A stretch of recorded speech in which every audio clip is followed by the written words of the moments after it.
In this example, we're going to use the property of the logarithms to rewrite the following expressions as a log of a single expression.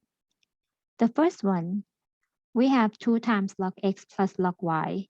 We see the sum and we see the coefficient, which is not 1. So first of all, we're going to make the coefficient of each term to be 1 or negative 1 by rewriting the coefficient as the power of the input x. The first term will become log of x to the second power plus the second term natural log y, which from the property that r times the natural log of the x equals natural log of x to the power r. The next part, we have the sum of the two logs. So we're going to use the log of the product, like log of x times y is log x plus log y, which is called the log of the product. That means we're going to bring them into the one single log as log of the product of x squared and y. And this is what we are looking for part A. And in part B, we have the sum of the two logs, coefficient 1 and 1.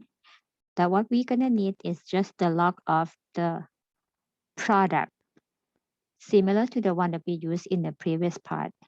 Now we can bring them back as log of the product of x plus 1 and x minus 1. What we can do more is just to simplify the product of x plus 1 and x minus 1 to be x squared minus 1. And we are done for this problem.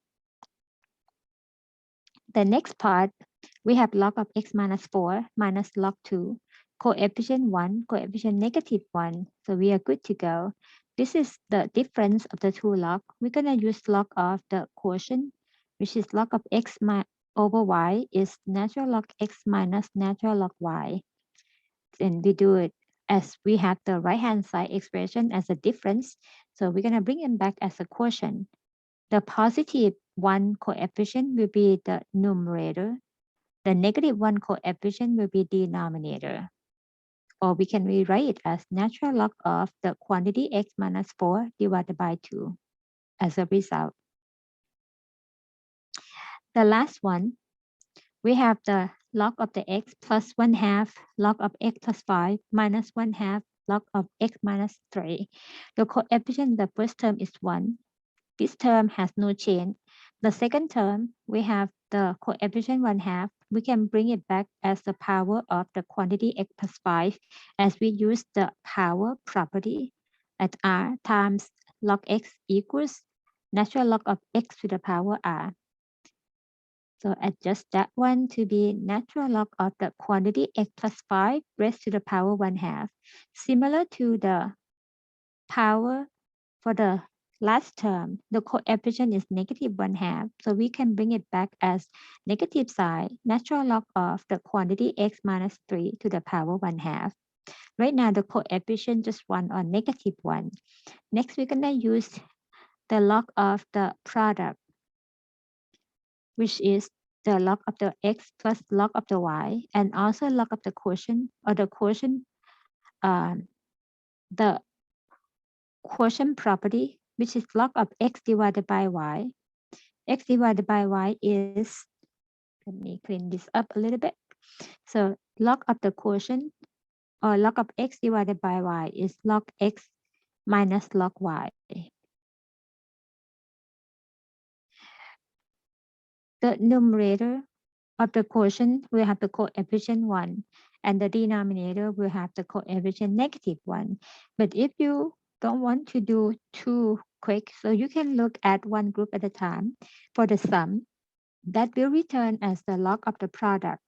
So we have x multiplied by the quantity x plus 5 to the power 1/2 and subtracted by log of x minus 3 to the power 1/2. And now we have two logs or two log terms. We're going to use the log of the quotient or the quotient property for the next step. Going to combine to be the natural log of the numerator, which is coefficient positive 1, which is x times x plus 5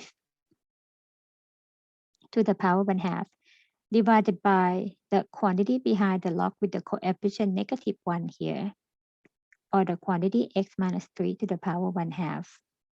And then we write it in the nicer form as the power 1 half is the same as the square root. And then the denominator is the square root of x minus 3. And this is the result that we are looking for.